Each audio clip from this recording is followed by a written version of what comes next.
De retour sur le plateau de la tranche info sur Canal 10, place maintenant au focus, une heure de débrief sur l'actualité locale.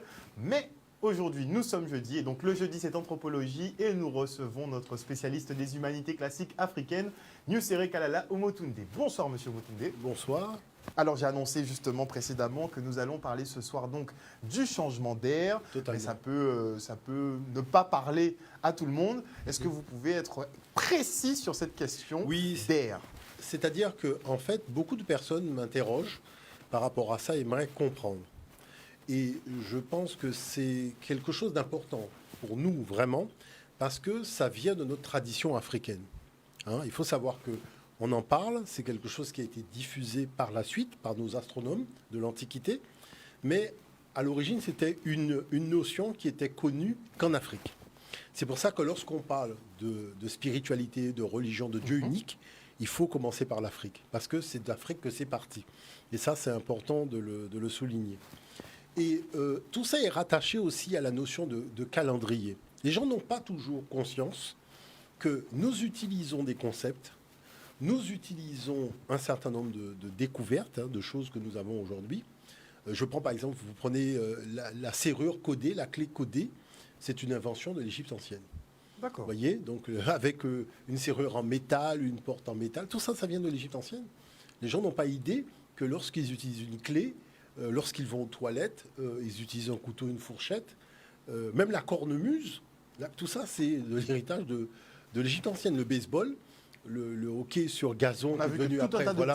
Tout ça, ça vient de là. Ça vient de là. Et il faut en prendre conscience. Pourquoi ? Parce que l'homme a besoin de donner du sens à ses activités. Et le sens que nous donnons à ces choses-là est étranger à notre culture matricielle. Et ce qui fait qu'on a une espèce d'impression de pédaler dans la semoule, c'est-à-dire que de ne pas pouvoir véritablement avoir une colonne vertébrale. Parce qu'il y a deux colonnes vertébrales. Il faut savoir qu'il y a la colonne vertébrale du corps physique, mais il y a aussi la colonne vertébrale du corps mental. Et cette colonne vertébrale se nourrit avec des vertèbres, c'est-à-dire une succession de connaissances dans différents domaines, mais qui viennent d'une culture matricielle. C'est ça qui est très important. Et donc, c'est pour ça que lorsqu'on parle de calendrier, d'accord, il y a une chose que vous allez constater d'ailleurs, si vous prenez même certains auteurs tels que les Nietzsche et les Fichte, ils vous disent une chose, c'est que le calendrier marque la présence de l'homme dans le temps, la présence d'une culture, d'un peuple dans le temps. Et c'est pour cette raison que c'est important d'ailleurs, c'est important de prendre le temps déjà de voir le premier document qui rappelle que le calendrier que nous avons aujourd'hui vient de l'Afrique noire de la période pharaonique. Prenons le temps justement de voir ce premier document. Petite mise à jour pour ceux qui n'étaient pas au courant. Voilà une des choses. Et une autre chose aussi qui est assez étonnante, c'est de voir que nos mois, on appelle le mois de septembre, d'octobre, novembre, décembre. Alors on pourrait penser que c'est le 7e mois, 8e mois, 9e mois. Ben non.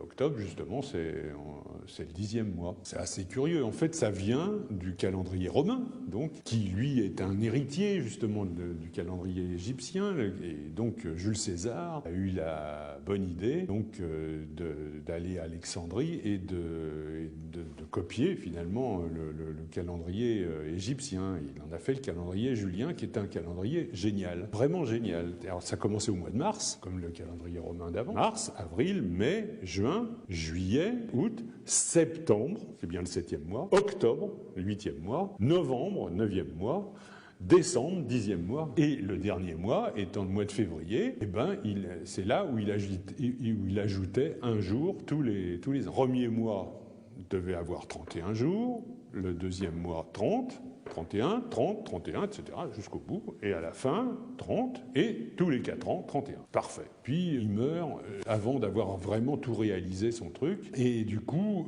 et en plus de ça, ça fait un gros scandale, parce qu'il avait perdu quelques jours. Ça, les gens avaient perdu quelques jours de travail, etc. Donc ça allait pas. Mais quand même, on a trouvé que c'était finalement pas si mal. Alors on lui donne comme nom le calendrier julien, et on donne à Jules César donc le nom d'un mois, le mois de Quintilis, Quintilis, qui devient le mois Julius, juillet, mois de Jules. Mais pendant une dizaine d'années, personne n'arrive à comprendre l'histoire des 4 ans, ils font ça tous les 3 ans, enfin n'importe quoi. Et puis finalement, ça ne va pas. Et c'est Auguste qui reprend le calendrier à son compte et qui dit, bon, bah, très bien, on va remettre ça bien, et à partir de là, ça sera intangible et on va faire ça très très bien. Donc effectivement, c'est ce qu'il fait. Mais les marchands disent, ah oui, mais non, nous, on veut pas commencer comme les militaires l'année avec Mars. Nous, les marchands, on commence avec Janus, avec le dieu Janus, c'est-à-dire celui qui regarde à la fois le passé et et donc c'est le mois de janvier. Il faudrait bien que ce mois de janvier ait 31 jours. D'accord ? Alors on enlève un mois à février, on enlève un jour à février. Puis d'un seul coup, on dit, puisque c'est Auguste qui a pu rétablir ce magnifique calendrier, il a bien mérité d'avoir un nom de mois. Et ce qu'il faudrait, c'est celui d'après juillet, quoi, d'après le mois de Jules, après qu'il y ait le mois d'Auguste. Auguste dit oui, en plus ça tombe bien, puisque j'ai gagné beaucoup de batailles justement pendant le mois d'août, enfin ça tombe très bien. Donc on donne Sextilis, qui devient Auguste. Et Augustus n'a que 30 jours. Alors là, Auguste n'est pas content, évidemment. Jules César a un mois de 31 jours, et lui, il n'aurait qu'un mois de 30 jours, c'est pas possible. Donc il rajoute un jour. Pour ça que août a 31 jours, et évidemment, on en enlève encore un autre à février. Et donc, effectivement, notre mois de février devient un mois de 28 jours, et voilà. Donc un calendrier qui est d'origine africaine, modifié légèrement finalement par les Romains. Voilà, c'est-à-dire que le calendrier, il est réadapté aux intérêts de la culture européenne. Et c'est là où se jouent véritablement les choses. Parce que pour nous, nous sommes en période de Nouvel An. C'est-à-dire que le Nouvel An kamite, c'est le mois de juillet. Vous voyez ? Et c'est important de comprendre ça. Parce que quand il vous dit on va faire le premier mois de l'année dédié au dieu de la guerre, Mars, après on va revenir à Janus. Donc on voit que nous sommes finalement, oui, ils ont pris le concept technique du calendrier, 365 jours dans l'année, totalement. Mais après, il faut donner à ce calendrier des valeurs culturelles. Et ces valeurs culturelles, on ne peut pas toujours les prendre d'emblée comme ça, bêtement, dans une culture qui n'est pas notre culture matricielle. En tout cas, il faut connaître les valeurs qu'affectaient nos ancêtres aux 12 mois de l'année, la raison pour laquelle il y avait certains événements cosmotelluriques qui étaient importants pour eux, qui marquaient le début de l'année, et puis connaître la notion de fête. Nous, on a des fêtes qui ne sont pas les fêtes des uns et des autres, qui sont des fêtes arrimées à des événements stellaires, qui sont arrimées aussi à des théologies spirituelles, cosmothéologiques. Donc tout ça, je dirais, ça s'explique, ça se comprend, puisque des lois qui sont les lois de l'astrophysique, on a dégagé des principes qui sont des principes spirituels. Et c'est ce qui a donné, je dirais, la notion de tradition spirituelle de l'Afrique noire pharaonique antique à l'époque, à l'origine. Donc ça, c'est important de le comprendre. Parce que, c'est-à-dire que ce que vous pouvez voir, c'est que toutes les cultures ont un jour de l'an. Vous voyez ? Voilà, totalement. Parce qu'ils ont un rapport au temps, qui est leur rapport au temps, qui est basé sur leur tradition. Nous, avec l'esclavage et la colonisation, cette notion de rapport au temps, on nous l'a enlevée, parce qu'on a été absorbé dans le cadre d'une culture qui dévore, en fait, des énergies extérieures à elle-même pour produire du profit. La chose, c'est que nous sommes autre chose que ça. C'est-à-dire sortir de ce contexte-là, c'est affirmer que nous avons une antériorité, une histoire, des valeurs de culture qui sont les valeurs africaines. Quand on dit que nous sommes des Africains, c'est pas, je dirais, la notion d'être né sur le continent africain, c'est que nous avons des valeurs. D'accord ? L'homme ne dominera pas la nature parce qu'il est la nature. La nature est en lui, il est dans la nature est en lui, donc il a un rapport particulier d'harmonie avec cette nature. Et son intelligence, il l'a reçue du Créateur parce qu'il est le gardien de l'équilibre de cette nature. Vous voyez, il n'y a pas de notion de bio, d'écologie, de tout ça, parce que la spiritualité, je dirais le rapport de l'homme à la création est vu d'une certaine façon qui fait qu'on l'appréhende sous des lois, sous des principes, et qui fait que ça crée un comportement, une éthique, donc une culture avec des valeurs. Et c'est ce qui est important. Vous voyez, moi, je sais que à l'époque de ma grand-mère, l'idée de mettre des produits chimiques dans le sol, c'était quelque chose d'inconcevable. Vous voyez ? parce qu'il y avait des valeurs, il y avait des façons de faire, il y avait des choses qu'on faisait avec du fumier, avec un certain nombre de choses, et on parlait aussi à la terre, on parlait aussi aux ignames, on parlait aux fouillapins. Depuis que nos grands-mères et grands-pères ont disparu, on les a mis dans des EHPAD, la nature, elle est étrangement surprise de voir qu'on ne parle plus aux arbres, on ne parle plus aux fruits, on ne parle plus aux oiseaux.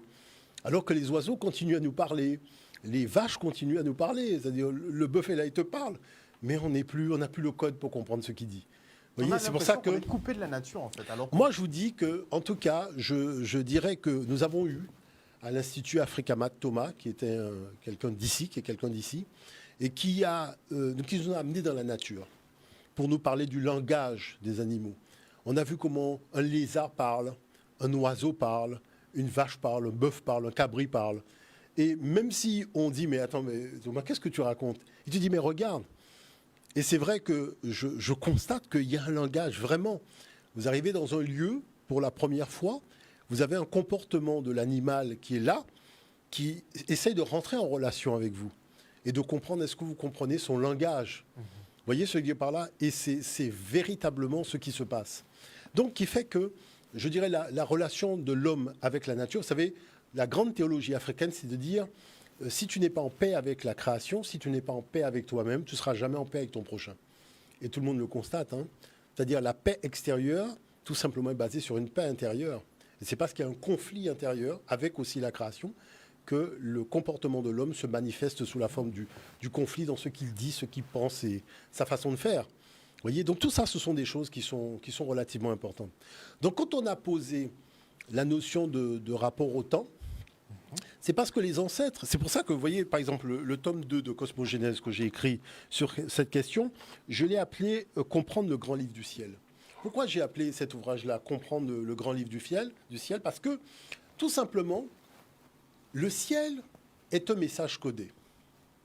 Et je pense que nos ancêtres qui ont déchiffré ce message sont à l'origine de ce qu'on appelle la spiritualité, qui s'appelle aujourd'hui la religion.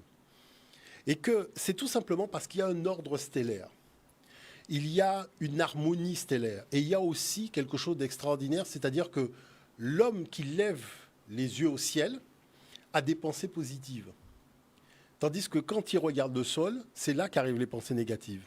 Donc ils ont dit, mais il y a une action du ciel sur l'homme, sur son cœur intérieur, son cœur conscience, qui va l'aider à créer les conditions d'une harmonie dans les rapports qu'il a vis-à-vis de lui-même et avec autrui.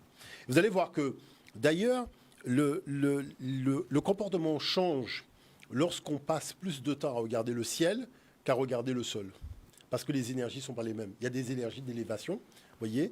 Et ce grand espace, en fait, il est régenté par rapport à des lois. Et c'est ça qui est intéressant. Maintenant, comment on en est arrivé à prendre ces lois, en fait, pour des lois spirituelles? C'est parce que les effets procèdent des causes. Ça, c'est mon tome 4, voyez-vous, c'est le principe de causalité.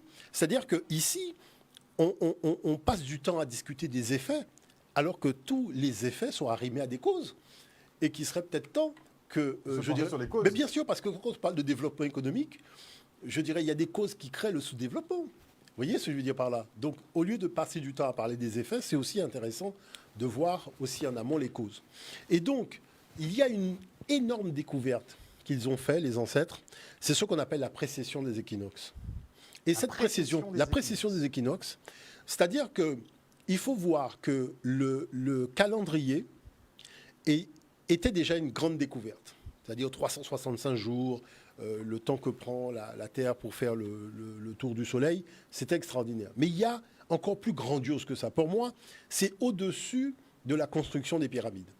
C'est-à-dire que ce qu'ils ont compris dans la précession des équinoxes, c'est une intelligence qui est plus importante que celle qu'il a fallu mettre sur pied en branle-bas de combat pour réaliser les 3 pyramides du plateau de Gizeh. Ça doit être colossal. Parce que les 3 pyramides du plateau de Gizeh sont intégrées dans un schéma de précession. Avec le Sphinx de Gizeh, qui est cette première œuvre monumentale, artistique de l'histoire de l'humanité, qui va représenter un lion. Parce qu'on rentre dans l'ère du lion. Vous voyez? Et quand vous tirez la droite solaire, vous vous retrouvez avec Hapi, qui était le Verseau. 10 500 ans après, vous vous retrouvez avec Hapi Verseau en amont et le lion derrière, mais qui est devenue la lionne, puisque c'est un principe masculin-féminin. Et c'est ça que je voulais prendre le temps d'expliquer ce soir. Si on peut regarder d'ailleurs le deuxième document que j'ai réalisé, ça peut être intéressant parce que véritablement, ça nous permet de rentrer dans l'explication de texte. On va sur le deuxième document. Il convient de savoir que la plupart des connaissances que nous avons aujourd'hui en matière d'astronomie nous viennent de la civilisation africaine de la période pharaonique. Et ça, c'est important de ne pas l'oublier. Les Africains de cette période pharaonique, donc notamment spécialisés en astronomie, avaient un certain nombre de certitudes. Tout d'abord, la Terre qu'ils nommaient Ta-Uto était sphérique. Deuxièmement, elle tournait dans l'espace autour du Soleil en 365 jours un quart, d'où l'invention du calendrier qui a été repris notamment par les Romains, et c'est le calendrier que nous utilisons encore aujourd'hui, avec effectivement ces 12 mois de l'année et ces 365 jours. Mais il savait aussi que la Terre possédait une orientation en 4 points, dit 4 points cardinaux. Et même la notion d'année bissectile vient encore de l'Égypte ancienne, puisque c'est le décret de Kanot, datant de 238 de l'ère ancienne africaine, où on a vu énoncer justement cette intrusion et cette proposition finalement qui a été refusée par les prêtres astronomes d'avoir une année bissectile. Mais il y a une chose qui est intéressante et qu'il faut quand même savoir. C'est que Diogène Laërte atteste qu'à l'époque d'Alexandre le Grand, vers 232 de l'ère ancienne, 332 pardon de l'ère ancienne, les astronomes kamites avaient déjà archivé 832 éclipses de lune et ils attribuaient le phénomène au passage de la Terre devant le Soleil dans la trajectoire de la Lune. C'est donc l'ombre de la Terre qui était projetée donc sur la Lune qui leur a permis de certifier la forme sphérique de la Terre. Et ça, c'est important de le savoir. Intéressons-nous maintenant au zodiaque et surtout à l'écliptique. Le zodiaque désigne la ligne circulaire de la sphère céleste formée par les 12 signes zodiacaux que le Soleil visite dans le cadre de l'année de 365 jours. Donc c'est pour cette raison que chaque mois, pratiquement, à peu de choses près, le Soleil se trouve effectivement dans une constellation zodiacale. Mais l'écliptique, appelée par nos ancêtres la voie navigable de Dieu, donc la voie navigable de Ré, représente la trajectoire linéaire du Soleil traversant chacun des 12 signes dans une perspective, cette fois-ci, héliocentrique, donc avec le Soleil au centre. C'est ce que nous voyons ici, avec cette ligne droite qui représente en fait cette trajectoire donc, du Soleil visitant les 12 signes zodiacaux dans le cadre de l'année.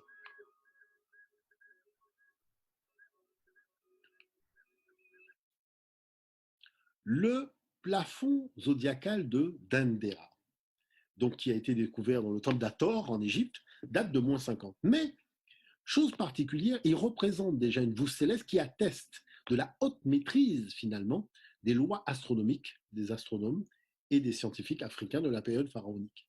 Pourquoi? Parce qu'on y voit le royaume du ciel, donc le royaume de Nout, la déesse Nout, qui est représentée d'ailleurs sur ce plafond, avec ses 7 planètes, mais aussi les 12 signes du zodiaque classés ici dans le sens de la précession des équinoxes, donc nous allons revenir sur cette notion, les 36 décans, les solstices, les équinoxes, les points cardinaux, des éclipses aussi de lune et de soleil, le début et la fin de l'année. En fait, on a toute une série d'informations sur ce plafond qui n'est pas le seul, mais qui est tout simplement une attestation de l'avancée scientifique qu'avaient les anciens dans l'Antiquité vis-à-vis donc de l'univers de l'astronomie. Et de nombreux documents en fait attestent de cette connaissance qu'ils avaient du ciel, notamment au niveau du lexique, puisqu'on voit par exemple que les signes zodiacaux ont été notés pour la première fois en égyptien hiéroglyphique. Donc tout ce qui concerne le mouvement des planètes, le nom des planètes, les astres d'une façon générale, il y a un lexique scientifique qui permet de mieux découvrir et de comprendre comment nos ancêtres avaient cartographié le ciel. Alors, il est dit aujourd'hui qu'il part de Nicée vers -50 est celui qui a découvert la précision des équinoxes. D'accord? Donc, il serait en fait le premier à en avoir parlé. Mais ce qui est étrange, c'est que, vous voyez, très souvent, sur les iconographies, nous avons une arrière-scène qui est une arrière-scène de l'Égypte, qui rappelle justement la primauté scientifique de l'Égypte. Mais il y a une chose qui est très intéressante, c'est que Énopique de Chios, qui a vécu 300 ans avant Hipparque, il y a quelque chose d'important que nous dit à son sujet Diodore de Sicile. Il affirme que cet astronome grec tenait des Égyptiens la connaissance de l'orbite que parcourt le Soleil, qui a par sa marche oblique, hein, qui par sa marche oblique est emporté dans un sens contraire à celui dans lequel se meuvent les autres astres.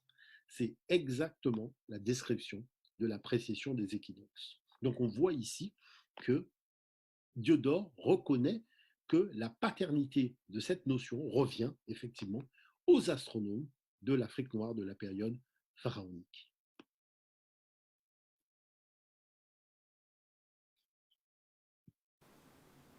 Voilà, alors ce qui est important ici, c'est justement cette tentative de récupération. Les gens ne se rendent pas compte que les Européens ne sont l'auteur d'aucune découverte, d'aucune invention. Ils ont été les élèves des Égyptiens anciens. Mais dans la façon que l'histoire est racontée, restituée, il y a ce qu'on peut qualifier un ego occidental. C'est-à-dire que même si ça devient scabreux de dire une contre-vérité, on va le dire quand même. La chose, c'est pourquoi.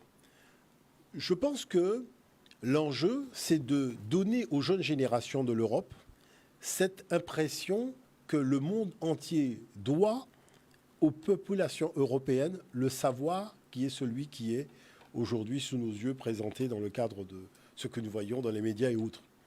La chose, c'est que il n'y a rien d'occidental. La culture occidentale même, c'est quelque chose qui n'a jamais existé. Vous voyez ? C'est-à-dire qu'il n'y a pas eu de réflexion et il faut le comprendre. Ce n'est pas, je dirais, une gageure de le dire, mais il faut le comprendre.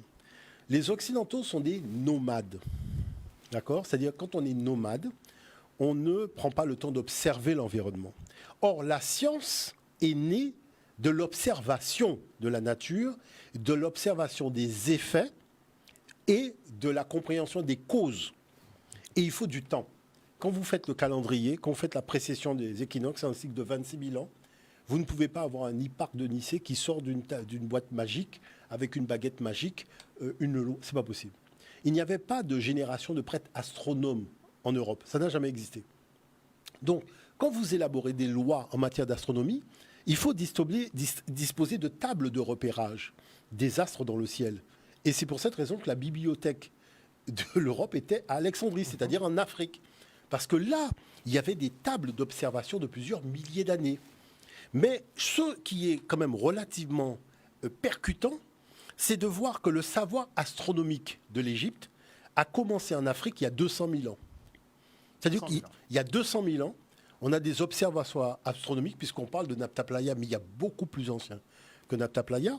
Et je suis très surpris aussi de voir que dans le discours qui est celui que l'on voit auprès des spécialistes en égyptologie, on oublie un peu facilement que le barrage qui a été construit à Assouan a enseveli tous les vestiges de Nubie, c'est-à-dire toute l'arrière-pays, les premières capitales de l'époque pharaonique sont sous l'eau.